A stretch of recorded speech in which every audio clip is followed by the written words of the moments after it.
And keep your eyes on those birds, Tim, for me, you know? See if they spot anything else.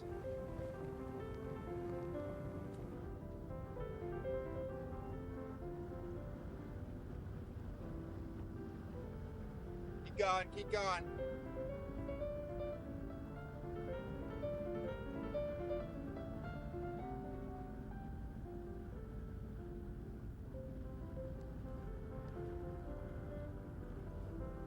I'm gonna guess here.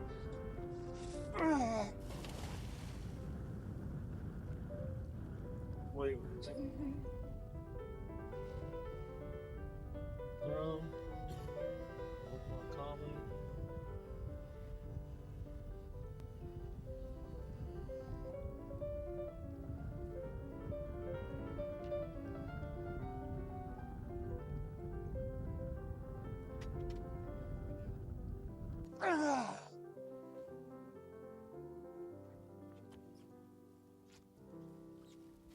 Every year I fish a series of tournaments called the Red Celebrity Tournament. And, you know, I'm not usually one much for tournaments, but this is a different gig in that it's really a charity tournament, and all the proceeds go to cystic fibrosis. Every year I donate a trip to the cause, and they auction it off, and whoever, you know, gets the trip ends up going fishing with me, and we go and shoot a show with it. You know, this is really how I got to meet Tim Wakefield. He had actually bought this show 2 years ago, and I really wanted to bring Tim down here more in the springtime, where the fishing is a little more stable, the weather's a little more stable, and there's a lot of different options that you can have in the course of a fishing day. If one thing isn't working, you can go do something else. But unfortunately, you know, because of his baseball schedule, he really couldn't come down in that time of year, so we ended up doing it in December, which can be a wonderful month, you know, if the weather's right. But you know, the thing about December, January is you'll get a lot of these cold fronts that move through here that really, you know, churn the water up and make it pretty rough going. So, you know, we just decided that we'd do kind of like a potpourri thing. You know, we'd come down and whatever happened, happened. You know, if the weather was good, we'd run far. If the weather wasn't good, we'd just do whatever came our way. You know, let's face it, fishing days are fishing days. You know, you'll have some great ones, you'll have some not so great ones. And if you kind of take what comes along in the course of the day, you end up having a lot more fun. And at the same time, a bent pole and scream and drag is not a bad thing. You know, it's a good way to spend a few minutes out of your day in the search for the targeted species.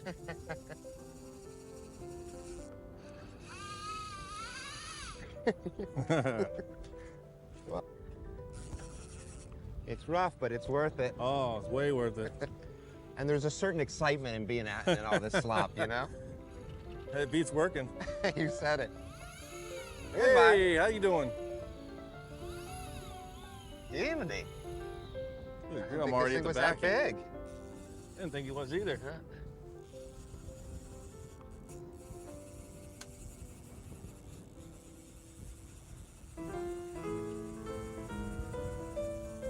Swimming back to the boat. Surfing back down to you, Yep. isn't he?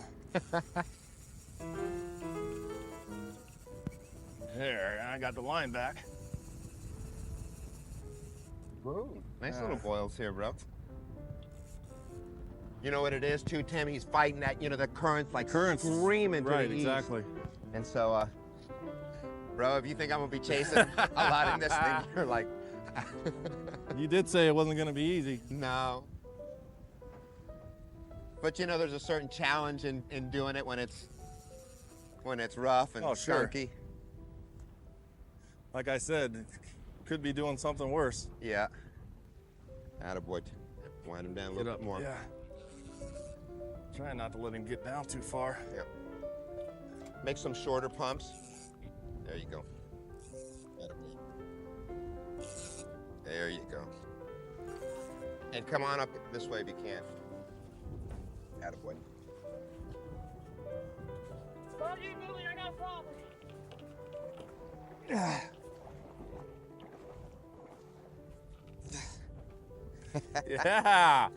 Sweetness, huh? Right on. Isn't that beautiful? That is beautiful. That is a beautiful, beautiful creature. On a fly rod. No bad things there. Congrats, bro. Thanks. First bonita on fly. I'll tell you, on a day like today, that's a nice catch. Wow. Yeah, strong, aren't they? Oh, very strong. That's the same fish that they call a false albacore that they fish for up in, oh shoot, Martha's Vineyard and up in, you know. Kind of like a Arctic bonita? No, That's the it's same thing? It's in the bonita and tuna family, but it's, you know, the true name of it is little tunny or the false albacore. Right. That's a good catch right there. That was a beautiful fish. Yeah, good job. Thanks, you want bro. another one? Yeah, why All right. not? Yeah, Fish come that up sure like was. bones. That was beautiful. You know, the ocean is a tough gig out there. Everything eats everything else, you know, and that's just the way it is. There's nothing, you know, sweet and subtle about it. Everything eats everything else. So when we would anchor on some of these patch reefs and stuff, you know, the ever-present kudas would be there, and we were trying to catch some kingfishers or mackerel, and you know, they were there, but you know, there's other creatures in there with them. You go easy. Sure. Something on there. You got, okay. Do you want both? Two fish. Close Now what that are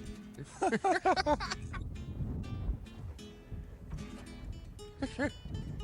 Okay, Bo, you're on your own.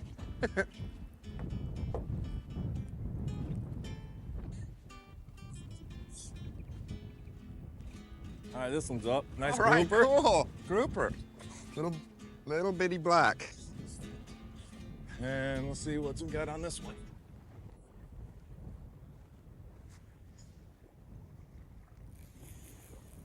Probably a big old cuda on this Probably one. big old kuda is what it looks like, huh?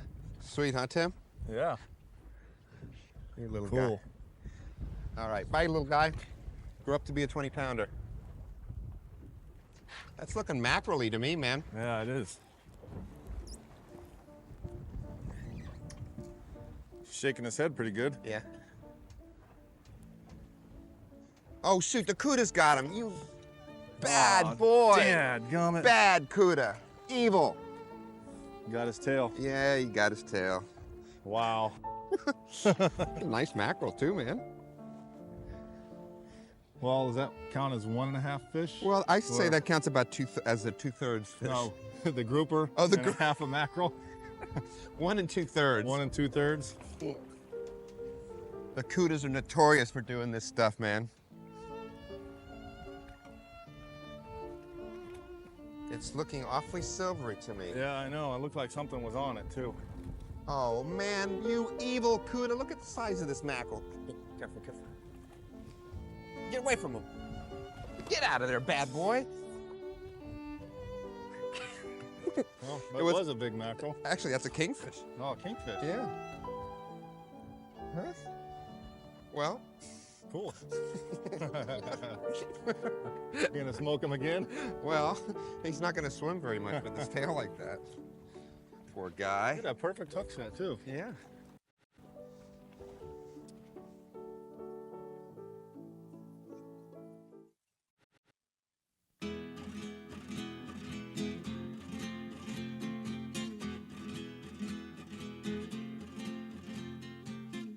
A lot of times when I'm fishing, I'll use some chum, and basically all chum is ground up fish, okay, that's been frozen. You know, this is coarse ground chum right here, and you know, it can be a lot of different things. It can be herring, it could be fish backbones, it could be menhaden. There's a lot of different chum, and they put it in a box and freeze it, okay. And there's two different types that I use. One is the coarse ground stuff, which is, you know, it has bigger pieces of fish in it. And then there's the fine ground stuff, which is ground very fine, and it just goes out in kind of a scent line. What you'll do is you'll take this frozen block of chum and you'll put it in a chum bag. And all a chum bag is some mesh like this, okay, with an opening at top that you put your frozen thing in. And for the coarse ground chum, I'll use these types of chum bags that have kind of a big mesh that helps let some of the bigger pieces of chum out through there. And for the fine ground stuff, I use this fine mesh right here. When you're using a chum bag, they spin a lot when they're in the water. And what that does is it twists the drawstring up so it's hard to put a block of frozen chum inside. So one of the tricks that I'll use is I'll take a little snap swivel, okay, and just put that on the drawstring right here.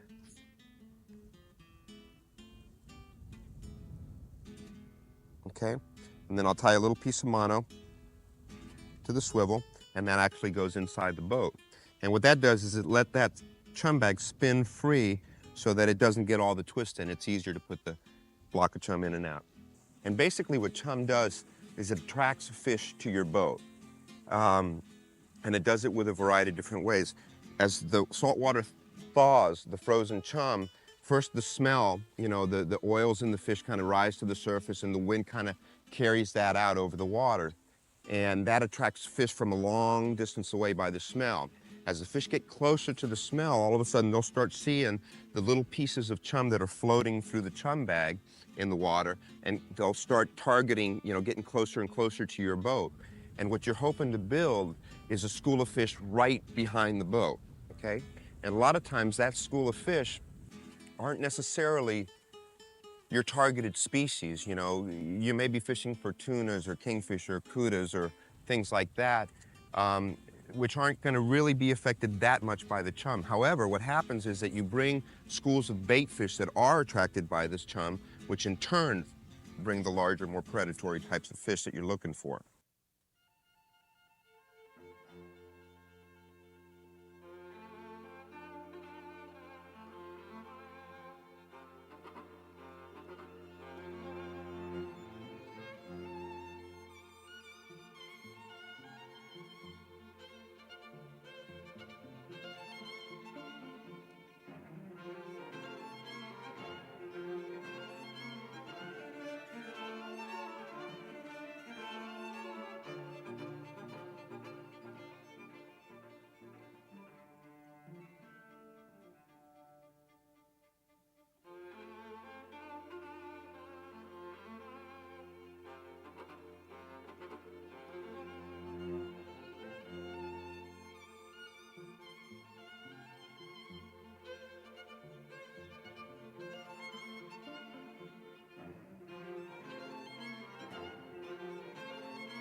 Another crash back there. I think this got bit. Got bit.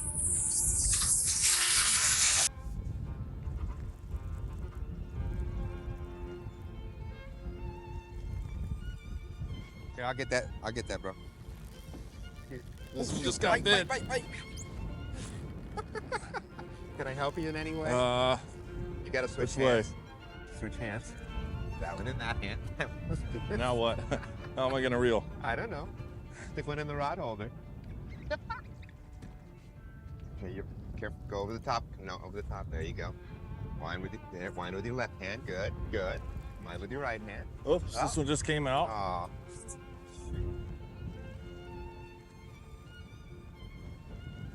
Do you like that crisscross set there? That was pretty sweet. See him. I see him. What the hell is that? Giant cuda. No, I don't know. Big kingfish. I don't have any idea. He's not fighting like a kingfish. Don't they usually skyrocket in the air? Well, that or they take a longer run. What the heck is it? Is it an amberjack? I can't help you at all with this, man. This is like a Mystery. yeah, mystery dude. Might be an AJ. That'd be nice. Uh-huh. It's awful big, whatever it is. I'm both He's an AJ. coming up. Big Yeah, AJ? Yeah, that's what it is. Hi, Wow. guys. What were you doing down there?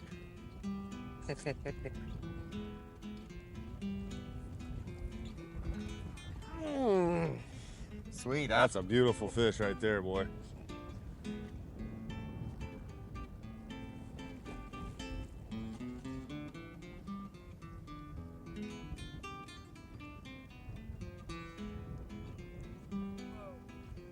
I've never caught one of those. Really? Yeah. Goodbye. Well, see you later. All right. Good job, Thanks, man. All right, let's put another bait out there. See what happens. It's funny, sometimes we as fishermen get so fixated on one species of fish or one mode of fishing that a lot of times we don't really have fun along the course of the day unless we're actually catching what we plan to catch. I find that in the course of the day, fishing's going to be the way it is, and if you can just have fun with whatever nature throws your way, you're going to have a better time each day. And that was a nice thing, this trip with Tim, is that, it didn't matter what we did, we had fun whatever we were doing.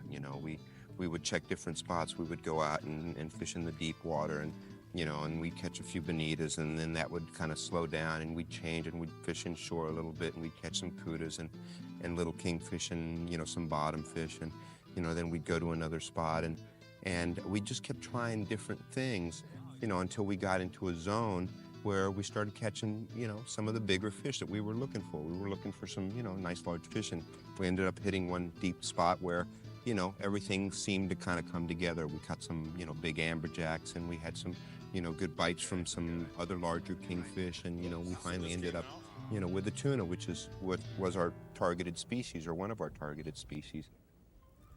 Fish on. Fish on? Fish on. I think it's a bonita. Huh? I think it's a bonita or a tuna. It's got to be a tuna, but I don't think a bonita would hit that valley, though.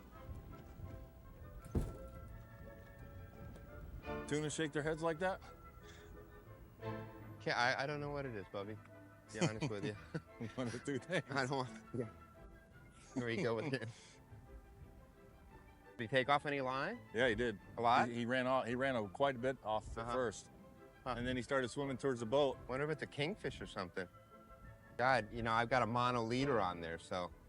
Be careful, right? Yeah. Here's your flicker. Tim, big explosion? Yeah. He crashed at it the first time and missed it. And then he came back and got it. Yeah. Good. Wow.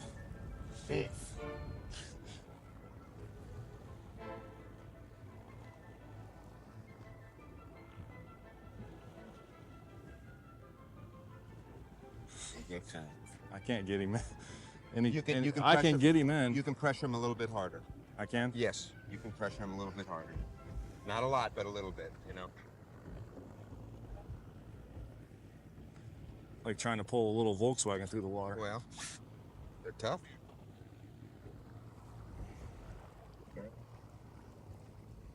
Good, he'll come around and make another circle. You'll see he'll come back out this way and you'll be all right again. Okay, now's the time to lift. I try to lift them when they're in the circle, they're away from the boat a little bit. Okay, here we go. Okay, good, good, easy, easy, good.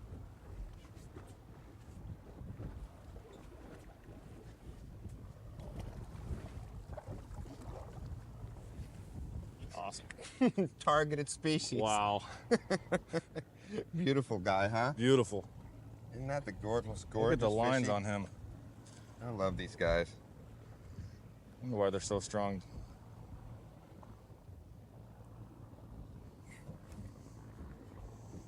Say goodbye. See you later, pal. See you, little fella. Cool. At long last. I know. Targeted species. This has That was been a great. presentation Good of job, man. ESPN, the worldwide leader in sports. For more, log on to ESPN.com.